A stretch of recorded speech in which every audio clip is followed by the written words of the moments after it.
फरवरी 10 से 15 के बीच में जितने इंपॉर्टेंट करंट अफेयर टॉपिक्स हुए हैं जो हमारे एग्जाम्स के लिए इंपॉर्टेंट है, उनको हम लोग जल्द से जल्द 5 मिनट्स के अंदर रिवाइज कर लेंगे। Panchayat devolution index report. Panchayat devolution index report, इसके नाम में ही ये वर्ड छुपा हुआ है, डिवोल्यूशन। डिवोल्यूशन का मतलब होता है transfer of power. Transfer of power. Transfer of power किससे?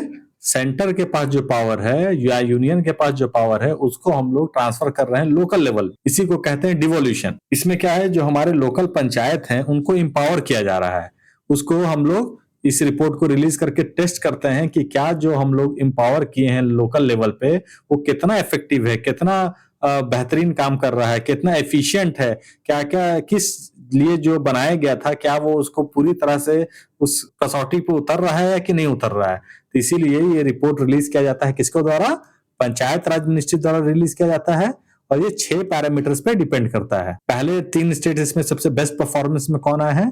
कर्नाटका, केरला एंड तमिलनाडु। यहाँ पे कर्नाटका है, कर्नाटका, केरला एंड तमिलनाडु जो है बेस्ट परफॉर्मिंग स्टेट्स इसमें रहे।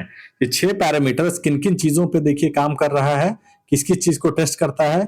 एक तो इसके फ्रेमवर्क को टेस्ट करता है, क्या फंक्शंस कर रही है, कैसे फंक्शन कर रही है पंचायत, उसको टेस्ट करता है। फाइनेंसेस कहाँ से आ रहे हैं, क्या फाइनेंस कम पड़ रहा है कि ज्यादा पड़ रहा है, कि और बेहतर इसको कैसे दिया जा सकता है, ताकि ये रूट लेवल पे जो काम करता है वो कितना बेहतरीन परफॉर्मेंस कर रहा है, यहीं से इसको देखा जाएगा। फाइनेंस के ऊपर फंक्शन इसका कैसा कैसा है, कैपेसिटी यानी इसको बढ़ाने का काम है कि कम करने का काम है, इसको भी देखा जाएगा, और कितना हद तक ये अकाउंटेबल है, ये सारे चीजों को पैरामीटर्स को टेस्ट करके ये रिपोर्ट दिया जाता है कि जो हमारा पंचायत बनाया गया वो कितना इफेक्टिव है। इसके इस न्यूज से थोड़ा सा बैकग्राउंड में भी हम लोग जानेंगे कि पंचायत राज इंस्टीट्यूशन कैसे है और क्या क्या वर्क करता है ये।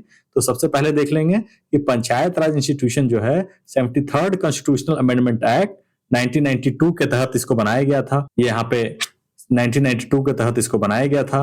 और ये देख लीजिए, ग्राम पंचायत, पंचायत समिति, जिला परिषद, ये 3 लेवल में यानी डिसेंट्रलाइज कर दिया गया है। अब सेंटर के पास पावर ना होके ये 3 लेवल में इसको तोड़ दिया गया है। ग्राम पंचायत, पंचायत समिति और जिला परिषद में इसको तोड़ दिया गया है, ताकि लोकल लेवल में भी हम लोग इंपावरमेंट दे सकें और वो लोग अपना प्रॉब्लम खुद से सॉल्व कर सकें, ताकि जो यूनियन गवर्नमेंट है वो लार्जर इश्यूज पे काम कर सके, ना कि छोटे छोटे गांव और कस्बों का ध्यान देते रहे।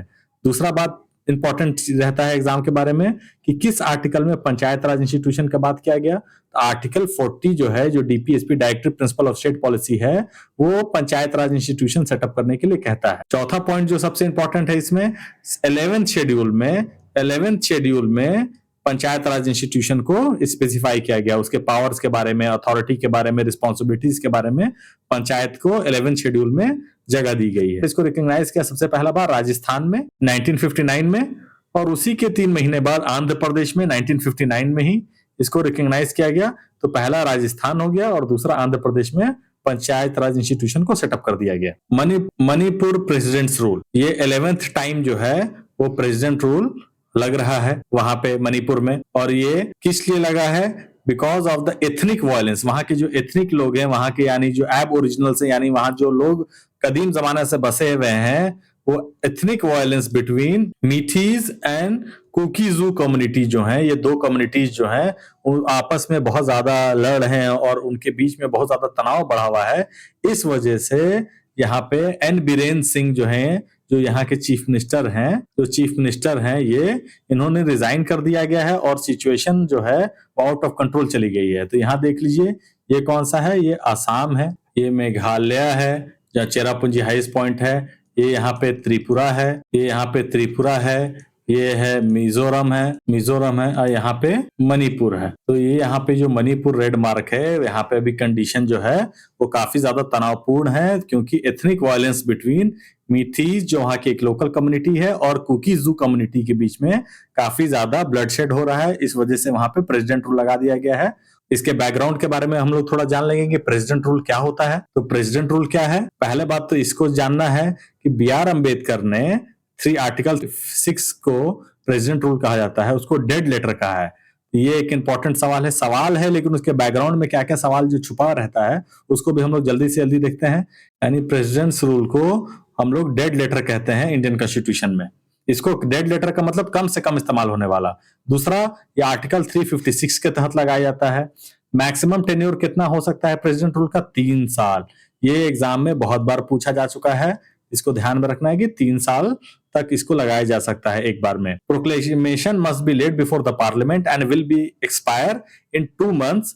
2 मंथ के अंदर एक्सपायर हो जाएगा, अनलेस जब तक कि ना बोथ पार्टी रेटिफाई इट, जब तक से पार्लियामेंट में दोनों पार्टी यानी लोकसभा एंड राज्यसभा इसको अप्रूव नहीं करेगी, ये 2 मंथ में एक्सपायर हो जाएगा। प्रेसिडेंट रूल इसको लगा भी दिए तो भी, तो इसलिए इसको ये भी याद रखेंगे 2 मंथ का टेन्योर दिया जाता है, 2 मंथ के अंदर अंदर पार्लियामेंट से पास करा लीजिए। एस.आर. बोम्मई केस में स्टैब्लिश कर दिया कि प्रेसिडेंट रूल भी जुडिशियल रिव्यू के अंदर आता है। मतलब अगर आप अपना मान लीजिए कि जो मेजोरिटेरियन पार्टी है वो अपने मनचाहा किसी स्टेट को तंग करने के लिए, जो कि अपोजिशन रूल कर रही है, उसको तंग करने के लिए, वहां से उसको सीएम को हटाने के लिए प्रेसिडेंट रूल लगा दे और मनमाना करने लग जाए, तो इस वक्त जो है सुप्रीम कोर्ट इंटरफेयर करेगा और उसको बोलेगा कि देखिए SR. Bommai versus union of India case में हम लोग ये बोल चुके थे कि ये जुडिशियल रिव्यू के अंदर में आता है और सुप्रीम कोर्ट फिर डिसाइड करेगी कि नहीं, इसको हम लोग रिव्यू करेंगे और सुप्रीम कोर्ट ही वहां से ऑर्डर दे देगी कि इसको नल एंड वॉइड कर दिया जाए। The 3rd edition of Kashi Tamil Sangamam in Varanasi held. 3rd edition वहां पर अरेंज किया जा रहा है। यहाँ जो ये चीफ मिनिस्टर हैं यूपी के योगी आदित्यनाथ जी, और ये किस थीम पर बेस किया जा रहा है? इस बार जो है ये जो थीम है 4S रखा गया है। इस बार का थीम जो है 4S रखा गया है। 4S का मतलब क्या है? 4S क्या चीज को रिप्रेजेंट करता है? तो देख लीजिए यहाँ पे क्या चीज को रिप्रेजेंट करता है। सेंट ट्रेडिशन, साधु का tradition, scientist, social reformers and students को जो 4S है, यहाँ पे जो 4S है वो सेंट को रिप्रेजेंट कर रहे हैं। दूसरा जो है साइंटिस्ट को रिप्रेजेंट कर रहे हैं। तीसरा जो है वो सोशल रिफॉर्मर को रिप्रेजेंट कर रहे हैं। चौथा जो है वो स्टूडेंट को रिप्रेजेंट किया जा रहा है। ये 4S इसके इस बार के थीम है। और ये किस चीज पर पर्टिकुलरली डिपेंडेंट है? The theme draws inspiration from Maharshi Agastya, believe to be the sage who bridge north and south India के बीच में एक कल्चरल इवेंट या आपस में मेल जोल बढ़ाने के लिए ये इवेंट सेटअप किया गया है और इसका इंस्पिरेशन हम लोग जो है महर्षि अगस्त्य से ले रहे हैं। इस बात को याद रखेंगे। कहाँ हो रहा है ये हो रहा है काशी में। काशी यानी बनारस में हो रहा है। Paris artificial intelligence action summit 2025 कहाँ हेल्ड हो रहा है इस बार फ्रांस में हेल्ड हो रहा है। फ्रांस के कौन से शहर में हेल्ड हो रहा है? तो फ्रांस के पेरिस में हेल्ड हो रहा है। दूसरा पॉइंट हम लोग को नोट करने वाला क्या है? ये 3rd समिट है। AI एक्शन समिट जो है, ये देख लीजिए AI एक्शन समिट, ये 3rd समिट है। तो पहला दूसरा कहाँ हुआ था? तो पहला हुआ था यूके में कहाँ पे? ब्लेथले पार्क समिट हुआ था।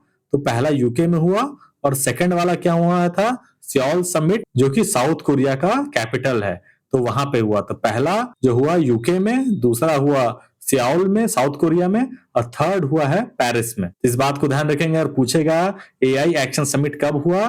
तो ये 3rd समिट है और ये फ्रांस में हो रहा है इस बार। और इसका थीम क्या रखा गया है? जॉइंट स्टेटमेंट क्या है? Inclusive and sustainable artificial intelligence for people and the planet. ये इसको रखा गया और 58 कंट्रीज ने इसको साइन किया गया है। Thank you.